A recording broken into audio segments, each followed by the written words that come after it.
lot of people here. This is not normal for us. We're typically in the pool, 3, 4-year-olds teaching kids, singing songs, playing with pool toys. So this will be a little bit intimidating for us. So please bear with us as we talk through lessons learned from the pool. And thank you, Detroit. Thank you, TEDx, for having us here today. And let's get ready to dive in. That'll be the first pun of the day for the pools. You better get your bets out for what are the over-unders on puns. So here we go. Lessons learned from the pool. We'll talk a little bit about ourselves, give you that backstory, and then what those 5 lessons are. Hi, guys. Hi, Mom and Dad. Hi, boys. So I'm going to start with my background. I grew up in a local suburb of Detroit with my wonderful family. My mom, Susie, my dad, David, my sister, Jamie, and a lot of hair and blue eyeshadow. My parents knew the importance of learning how to swim at a young age, so they enrolled my sister and I in swim lessons. We learned how to swim at a local place, typical of what there was around then to offer, but my memory wasn't the best. The cold pool, the dark, dreary facilities, my teacher wasn't even that nice. She actually told my mom that I really didn't have a lot of hope in swimming. I probably wasn't very good, wasn't gonna make it, I should move on to another sport. But I didn't listen. I kept swimming because I loved the water and I had a passion for it. So I began competing at some local swim clubs in the area. I loved it, I had some success in it, my sister did it too, and it was just something fun at the time that I loved to do. I continued on, though, and had some success in high school. I swam at Seaholm High School, and then I went on to swim at the University of Arizona all 4 years. So like I said, I had some success. It became a really big part of my life. I was a state champion, I became an NC2A champion at Arizona, went on to swim at the Olympic trials, and was an All-American. But when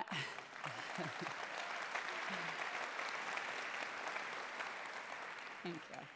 So I love swimming. Obviously, it was a big part of my life. I swam with a girl on the University of Arizona swim team whose parents owned something called a swim school. I had never heard of a swim school. We didn't have anything like that in our area. But I kind of kept it in my memory bank, and I was like, that's kind of an interesting idea. But I went on. My degree was in family studies, and I just kind of kept it there. It always intrigued me. And on to more embarrassing photos. This is my family. I was born in Pittsburgh, Pennsylvania. Go Steelers. We were not a swimming family. My father was in steel sales. My mom was a vet tech. And we moved around a lot when we were younger. Born in Pittsburgh, went to Louisville, here to Michigan, out to Bethlehem, and then we settled back here in Michigan at about 3rd grade. Like I said, we were in a swimming-inclined family. My first memory of swimming actually was in Louisville in a rock quarry. It was cold, it was scary, it freaked me out. I think it's given me what's freaked me out for the rest of my life on getting in big, dark water. But I learned to swim at a very young age, but I was a land mammal. I spent most of my time growing up playing baseball, playing football. I played baseball and football at Seaholm in high school, and my baseball career took me to Michigan State, where I competed for 4 years there. Go State, go green, go white. Competed for 4 years there. I was not as athletically gifted as Jenny was, but I was a co-captain my senior year, set some single-season records, and got drafted by the Detroit Tigers in the 31st round. I graduated with a degree in finance and started my career in finance in the mortgage industry. So fast forward to the year 2004, Chris and I were married. We were actually high school sweethearts. We met at Seaholm. Oh gosh, no. Turn back. Collars on prom dresses were apparently a thing back then. But we were married. We were living in Birmingham.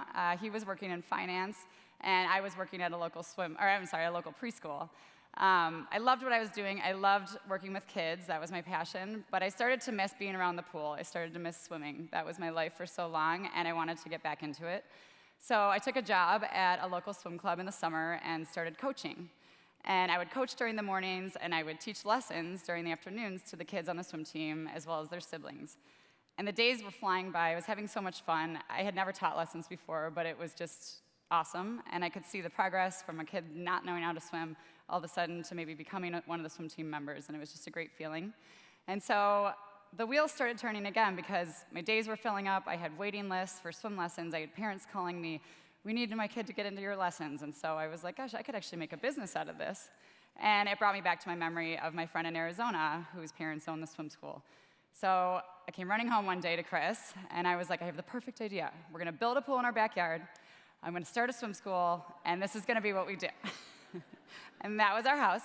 We lived in a very small bungalow with a very small backyard. He basically laughed and was like, you're gonna have to tear down the garage, take out a tree, not happening. So he humored me though, and he listened to my ideas, and he agreed to go on a little nationwide tour of swim schools just to check out what this idea was all about.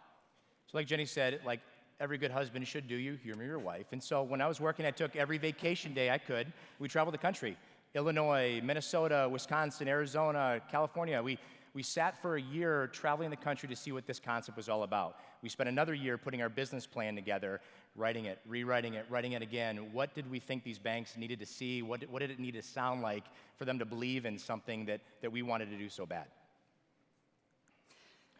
So it was either start small, we could do a hotel pool, we could rent space somewhere.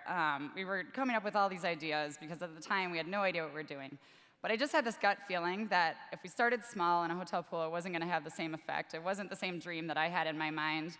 When I learned how to swim, it was dark and dreary, and I wanted to change that for kids learning how to swim today and make it fun and bright and colorful. And learning how to swim is one of life's biggest accomplishments. And just like we have memories of our first time swimming, I'm sure you all do too. And a lot of it's sink or swim, where you got thrown off a boat or something like that. And so for me, I'm like, let's change that. There's nothing like that in Birmingham, Michigan. Let's do it. And so that actually became one of our core values today, is celebrate, because we're celebrating the successes of those big moments in life, and we make a big deal about life's accomplishments to remember to celebrate. So we worked on our business plan, and we took the plan to a variety of banks. And of course, as 26-year-olds, we had never run a business before, let alone a swim school. We had a couple chuckles, a couple no thank yous, a couple calls that were not returned. But we ended up, thankfully, to our family and to Comerica Bank opening up our Birmingham location in 2006. As you can see here, we created a facility indoors, and we wanted to change lives. We wanted to create a facility that had bright, colorful facilities where kids could walk in and feel comfortable. We wanted to create water that was 90 degrees, air temp that was 92 so the kids weren't shivering. We had pools that are 4 feet deep so that kids weren't worried about that scary deep end. We had so many kids that we heard that would swim and stop at the deep end because they would be scared about that. So we created an environment where we gave kids celebration ribbons for everything, even their birthday, or if they put their face in or blew bubbles. Lots of high fives, lots of themes. Just wanted to create an environment for this to be for kids. And it's one of those things where people were coming 45 minutes away, driving from Ann Arbor to come and experience this. And for 2 years, we were asked if it was a franchise. We said no. And so at the time that we thought about expanding and growing throughout Michigan, we were approached and decided for a variety of reasons to start franchising. And our first employer than ourselves was my brother, who's in this audience. Hi, Andrew. How are you? Andrew. You dressed up. Thank you. We're not used to this. We're used to swimsuits and suits. But, we have 74 locations right now throughout the country. We have one in Canada.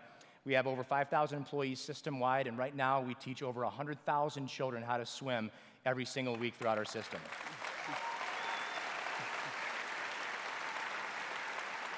It's one of those things that we're very proud of, because every single week a child or 100,000 children are safer because of our franchisees and the people that teach them how to swim.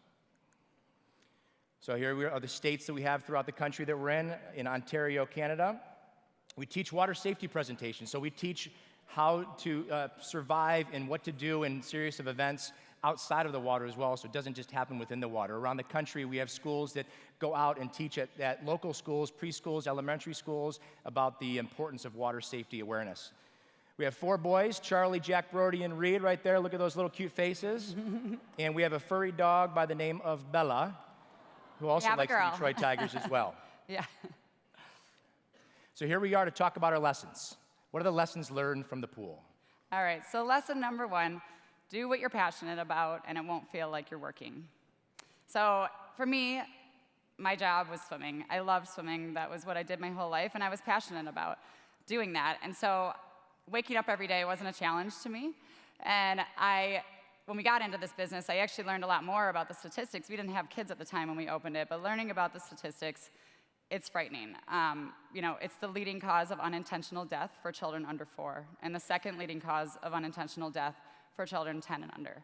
So to me, my passion of swimming grew into something even bigger, that we knew we had to get out of bed every day, and what we were doing was worth it.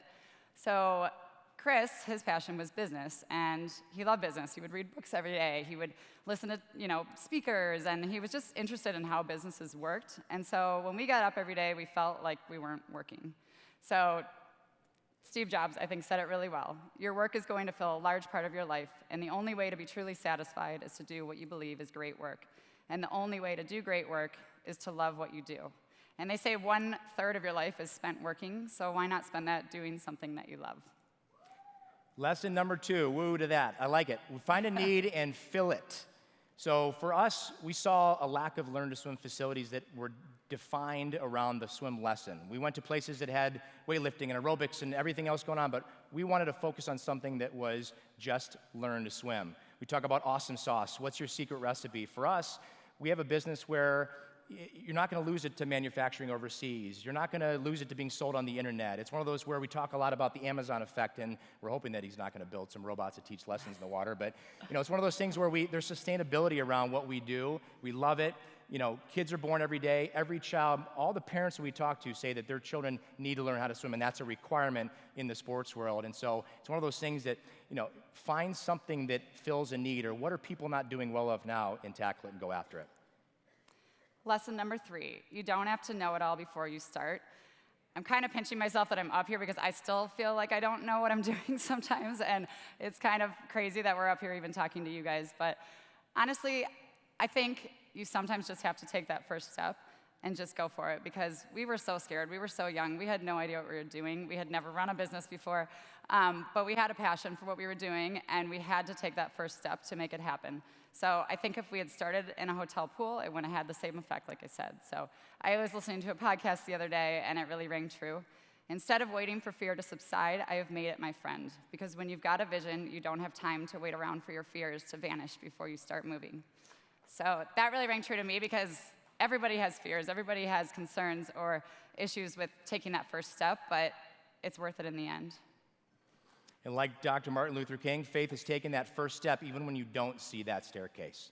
Lesson 4, focus on your strengths and delegate your weaknesses. Jenny and I sit in what's called a visionary seat at the company. My brother's the integrator. He's working heavily with the executive team, pushing all of our ideas and things that we want to accomplish this year forward.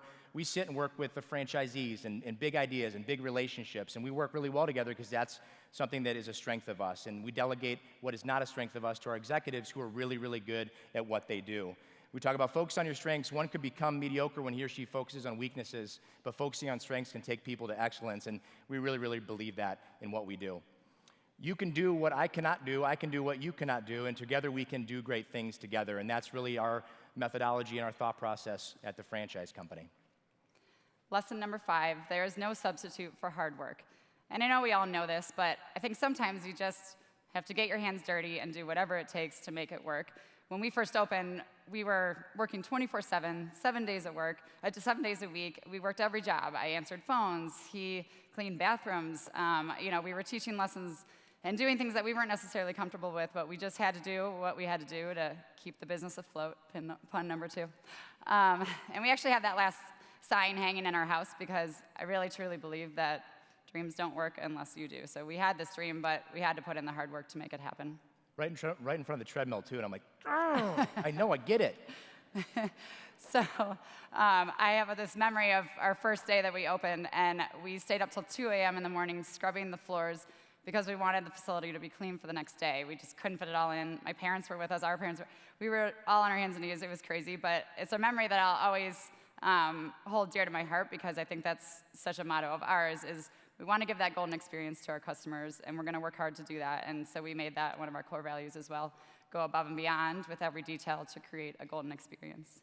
So what are the 5 lessons learned? Actually, I'm a really good, I can plunge toilets really well. We've plunged so many toilets over the years, so I'm unbelievable. She always makes me do it because she doesn't want to do it. But 5 lessons learned. Do what you're passionate about, find a need and fill it. You don't have to know it all. Focus on your strengths, and there's no substitute for hard work. There are a lot of lessons that were learned over the years. These are some that we live by, that we've learned, and we're very excited to be here. Thank you guys for listening, and thank you, Detroit and TEDx.